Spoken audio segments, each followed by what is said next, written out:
सत्संग के चौथे भाग को प्रारंभ करते हैं।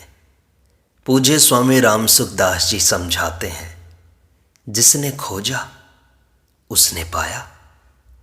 परमात्म तत्व अद्वितीय है। उपनिषद में आया है, सदैव सौम्य इदम अग्र आसीद एकमेव अद्वितीयम। हे सौम्य, आरंभ में यह एकमात्र अद्वितीय सत ही था। तात्पर्य है कि वह तत्व अद्वैत है। उस तत्व में किसी भी तरह का भेद नहीं है। भेद तीन तरह का होता है: स्वगत भेद, सजातीय भेद और विजातीय भेद। जैसे एक शरीर में भी पैर अलग हैं, हाथ अलग हैं, पेट अलग है, सिर अलग है, यह स्वगत भेद है। वृक्ष वृक्ष में कई भेद हैं, गाय गाय में अनेक भेद हैं, यह सजातीय भेद है। वृक्ष अलग हैं और गाय भैंस भेड़ आदि पशु अलग हैं, यह स्थावर और जंगम का भेद विजातीय भेद है, अलग जाति वाला भेद है। परमात्म तत्व ऐसा है कि उसमें न स्वगत भेद है, न सजातीय भेद है और न विजातीय भेद है। परमात्म तत्व में कोई अवयव नहीं है, इसलिए उसमें स्वगत भेद नहीं है। जीव भिन्न भिन्न होने पर भी स्वरूप से एक ही है, अतः उसमें सजातीय भेद भी नहीं है। उस तत्व के सिवाय दूसरी सत्ता है ही नहीं, इसलिए उसमें विजातीय भेद भी नहीं है। वह परमात्म तत्व सत्ता रूप से एक ही है। जैसे समुद्र में तरंगें उठती हैं, बुदबुदे पैदा होते हैं, ज्वार भाटा आता है, पर यह सब का सब जल ही तो है। इस जल से भाप निकलती है, वह भाप बादल बन जाती है, बादलों से फिर वर्षा होती है, कभी ओले बरसते हैं। वर्षा का जल बह करके सरोवर, नदी, नाले में चला जाता है, नदी समुद्र में मिल जाती है। इस प्रकार एक ही जल कभी समुद्र रूप में, कभी भाप रूप में, कभी बादल रूप से, कभी बूंद रूप से, कभी ओलों के रूप में, कभी नदी रूप से और कभी आकाश में परमाणु रूप से हो जाता है। समुद्र, भाप, बादल, वर्षा, बर्फ, नदी इत्यादि में तो फर्क दिखाई देता है, पर जल तत्व में कोई फर्क नहीं है। केवल जल तत्व को ही देखें अगर, तो उसमें न समुद्र है, न भाप है, न बूंदें हैं, न ओले हैं, न नदी है, न तालाब है। ये सब जल की अलग अलग उपाधियां हैं। तत्व से एक जल के सिवाय कुछ भी नहीं है। इसी तरह सोने के अनेक गहने होते हैं, उनका अलग अलग उपयोग, माप तोल, मूल्य, आकार आदि होते हैं, परंतु तत्व से देखें तो सब सोना ही सोना है। पहले भी सोना था, अंत में भी सोना रहेगा और बीच में भी अनेक रूप से दिखाई देने पर सोना ही है। मिट्टी से घड़ा, हांडी, ढक्कन, सकोरा आदि कई चीजें बनती हैं। उन चीजों का अलग अलग नाम, रूप, उपयोग आदि होता है, परंतु तत्व से देखें तो उनमें एक मिट्टी के सिवाय कुछ भी नहीं है। पहले भी मिट्टी थी, अंत में भी मिट्टी रहेगी और बीच में भी अनेक रूप से दिखाई देने पर भी मिट्टी ही तो है। इसी प्रकार पहले भी परमात्मा थे, बाद में भी परमात्मा रहेंगे और बीच में भी संसार रूप से अनेक दिखाई देने पर भी तत्व से परमात्मा ही है। वासुदेवा सर्वम। यह संसार दिखाई देता है, इसमें अलग अलग शरीर हैं, स्थूल, सूक्ष्म और कारण। ये तीन शरीर हैं, कोई स्थिर रहने वाला, कोई चलने फिरने वाला। स्थिर रहने वालों में कोई पीपल का वृक्ष है, कोई नीम का, कोई आम का, कोई करील का, तरह तरह के पौधे हैं, घास है। चलने फिरने वालों में कई तरह के पशु पक्षी, मनुष्य आदि हैं। ये सभी पृथ्वी पर हैं। पृथ्वी, जल, तेज, वायु, आकाश, ये पंच महाभूत हैं। इनसे आगे समष्टि अहंकार है, फिर महत्तत्व समष्टि बुद्धि है, महत्तत्व के बाद फिर मूल प्रकृति है। ये सब मिलकर संसार है। संसार के आदि में भी परमात्मा है, अंत में भी परमात्मा है, और बीच में भी अनेक रूप से दिखाई देते हुए परमात्मा ही है तत्व से।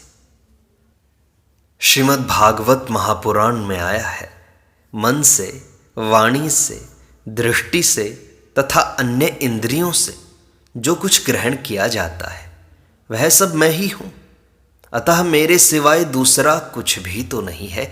यह सिद्धांत आप विचार पूर्वक शीघ्र समझ लें, अर्थात स्वीकार कर लें। देखने, सुनने और चिंतन करने में जितना संसार आता है वह मोह मूल ही है, क्योंकि उसकी वास्तविक और स्वतंत्र सत्ता है ही नहीं। संसार पहले नहीं था, बाद में नहीं रहेगा, केवल बीच में बना हुआ दिखाई देता है। बनी हुई बनावटी चीज निरंतर मिट रही है और स्वतः सिद्ध परमात्म तत्व ज्यों का त्यों विद्यमान है। वह एक परमात्म तत्व ही अनेक रूपों से दिखाई देता है। परमात्म तत्व एक होते हुए भी अनेक रूपों से दिखाई देता है, और अनेक रूपों से दिखाई देने पर भी स्वरूप से एक ही रहता है, कारण कि वह एक ही था, एक ही है, एक ही रहेगा। वह एक रूप से दिखे तो भी वही है, अनेक रूप से दिखे तो भी वही है। जल से बने भाप, बादल, बर्फ सब जल ही तो हैं। सोने से बने गहने सोना ही तो हैं। मिट्टी से बने बर्तन मिट्टी ही हैं। इसी तरह जो अनेक रूपों में एक परमात्म तत्व को ही देखता है वही तत्वज्ञ, जीवन मुक्त, ज्ञानी महात्मा होता है, कारण कि उसको यथार्थ ज्ञान हो गया। उसने परमात्मा को तत्व से जान लिया।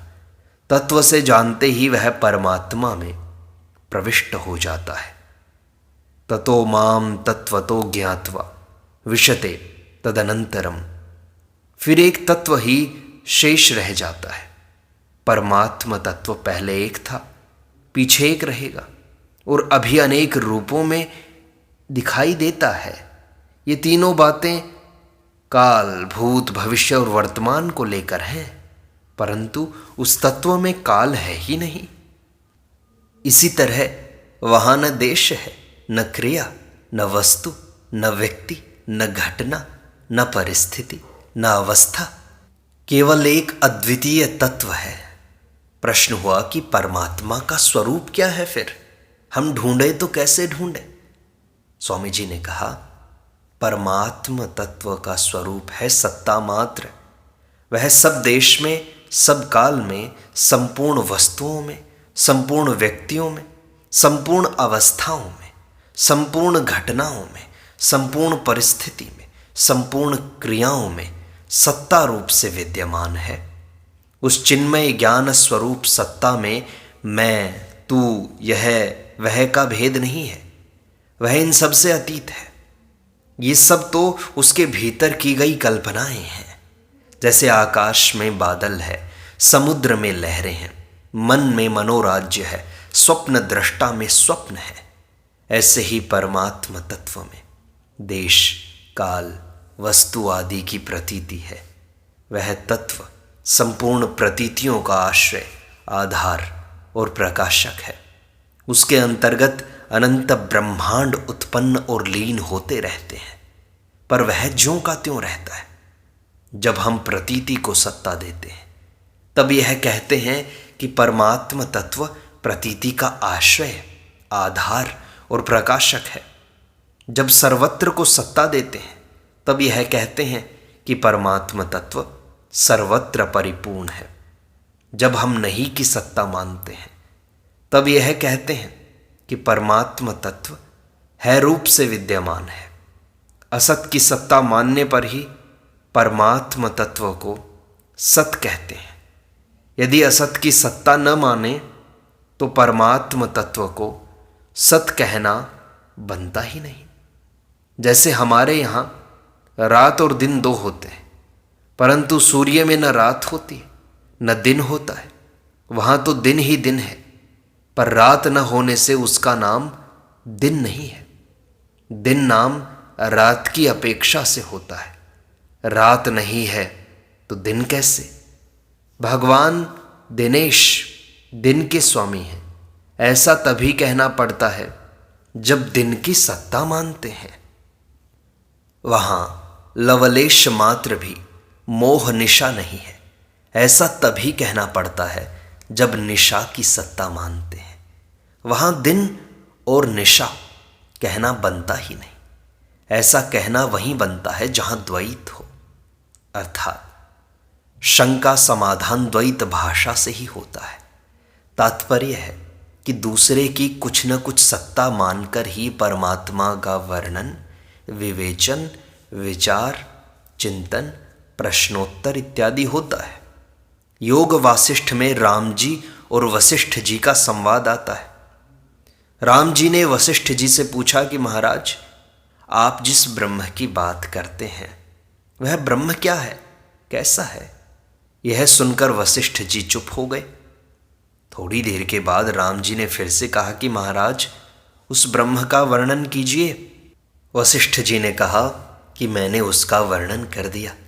तात्पर्य है कि मौन ही उस ब्रह्म का वर्णन है। वहाँ इंद्रियां नहीं है, मन नहीं है, बुद्धि नहीं है, प्रश्न नहीं है, उत्तर नहीं है, शब्द नहीं है, अर्थ नहीं है, कुछ नहीं है, केवल मौन है।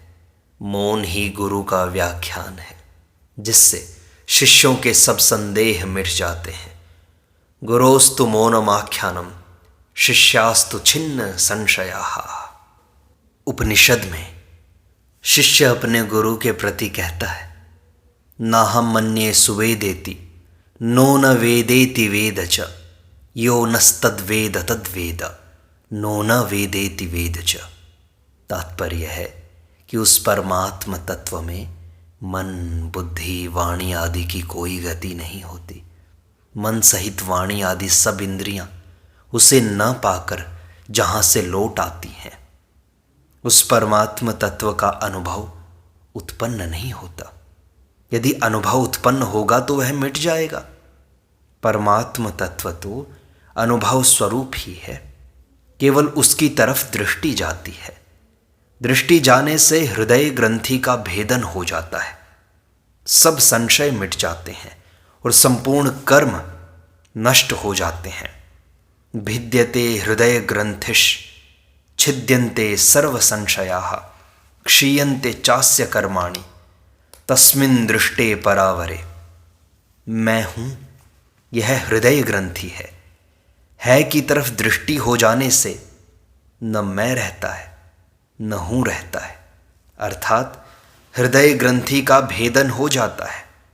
परमात्म तत्व क्या है, कैसा है, कौन है, ये संदेह नहीं रहते।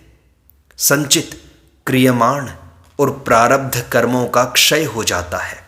परमात्म तत्व पर प्रकृति से भी परे है, सबसे पर प्रकृति भी जहाँ तुच्छ हो जाती है, अर्थात वहाँ तक नहीं पहुँच सकती।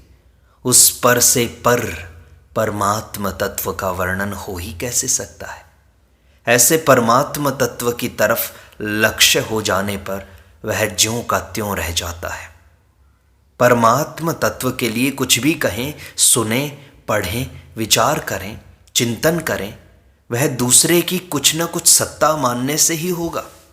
वास्तव में उसका वर्णन, विचार, चिंतन, संकेत आदि कुछ भी नहीं हो सकता। किसी देश, काल, वस्तु, व्यक्ति, अवस्था, नाम, रूप आदि की कुछ न कुछ कल्पना करके ही उसका वर्णन हो सकता है। ऐसा वह स्वतः सिद्ध चिन्मय तत्व है।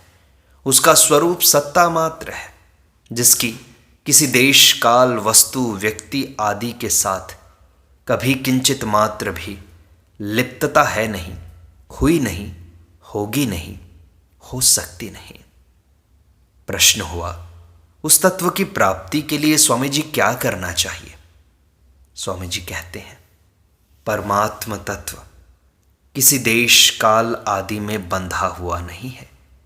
वह सब देश में, सब काल में, सब वस्तुओं में, संपूर्ण व्यक्तियों में, संपूर्ण घटनाओं में, संपूर्ण परिस्थितियों में, सब अवस्थाओं में विद्यमान है और इन सब से अतीत भी है।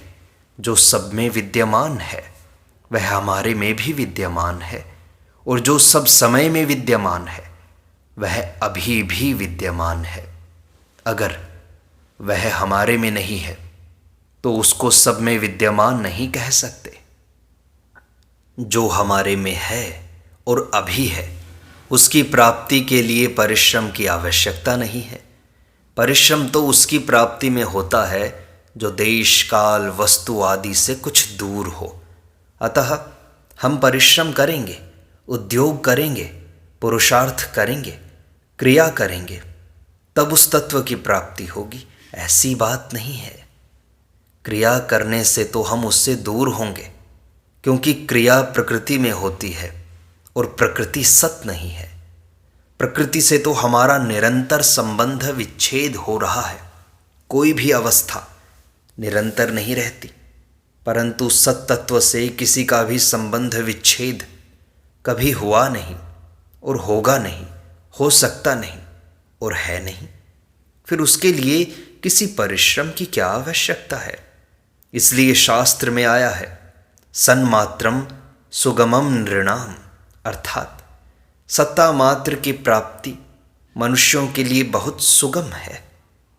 वास्तव में उसकी प्राप्ति को सुगम कहना भी नहीं बनता। सुगमता, कठिनता तो अप्राप्त वस्तु की प्राप्ति में होती है। जो नित्य प्राप्त है उसके लिए क्या सुगमता, क्या कठिनता। जैसे मैं हूँ, इस प्रकार अपनी सत्ता का अनुभव सभी को है। वस्तु, परिस्थिति, अवस्था आदि के अभाव का अनुभव सबको होता है, पर स्वयं के अभाव का अनुभव किसी को भी नहीं होता।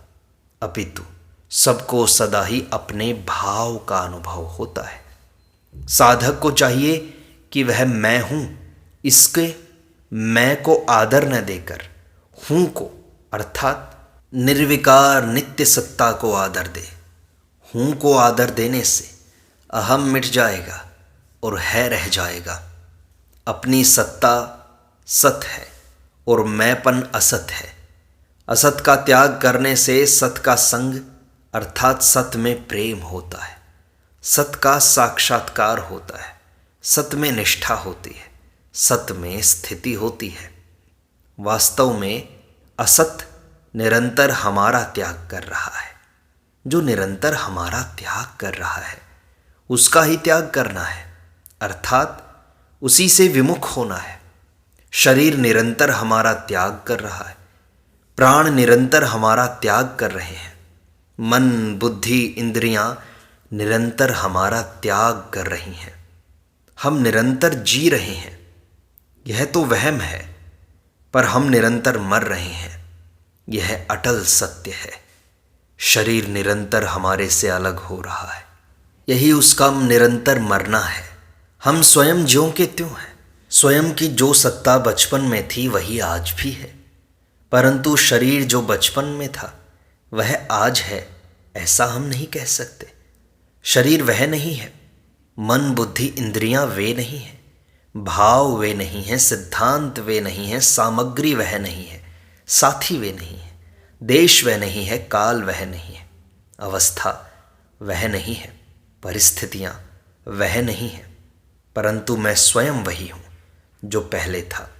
मैं वही हूँ, इसमें स्थिति होने का नाम ही तत्व की प्राप्ति है। इसी को जीवन मुक्ति, तत्व ज्ञान, कल्याण, उद्धार कहते हैं। यही असली सत्संग है। इसका उपाय यह है कि जब सुषुप्ति से जागृत में आए, अर्थात नींद से जग जाएं, तब अपने बिछोने पर ही सुखपूर्वक बैठ जाएं और जागृत में सुषुप्ति का अनुभव करें। तात्पर्य है कि जैसे सुषुप्ति में कुछ याद नहीं था, अहम भी याद नहीं था, ऐसे ही जागृत में भी अहम की याद न रहे, अर्थात अहम की उपेक्षा कर दें।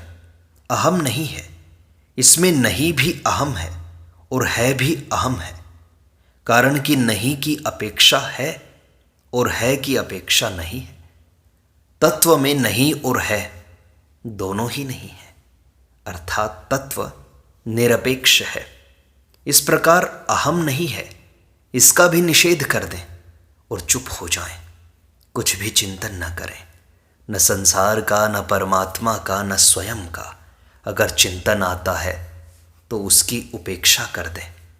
जो अपने आप आता है उसके पाप पुण्य के भागी हम नहीं बनते।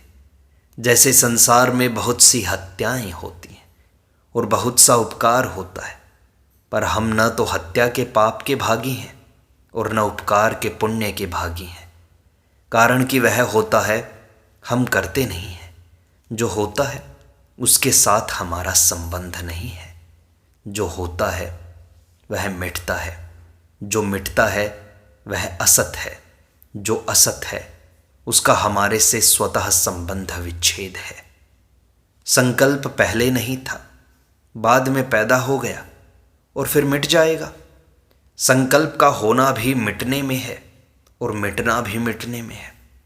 मिटने के प्रवाह को ही होना कहते हैं, मरने के प्रवाह को ही जीना कहते हैं। अतः जो संकल्प अपने आप होता है उसकी उपेक्षा कर दें। उसको न अच्छा समझे न बुरा, न अपना समझे न दूसरे का। वह बना रहे यह भावना भी न करें और वह मिट जाए यह भावना भी न करें। यही जीवन मुक्त अवस्था है।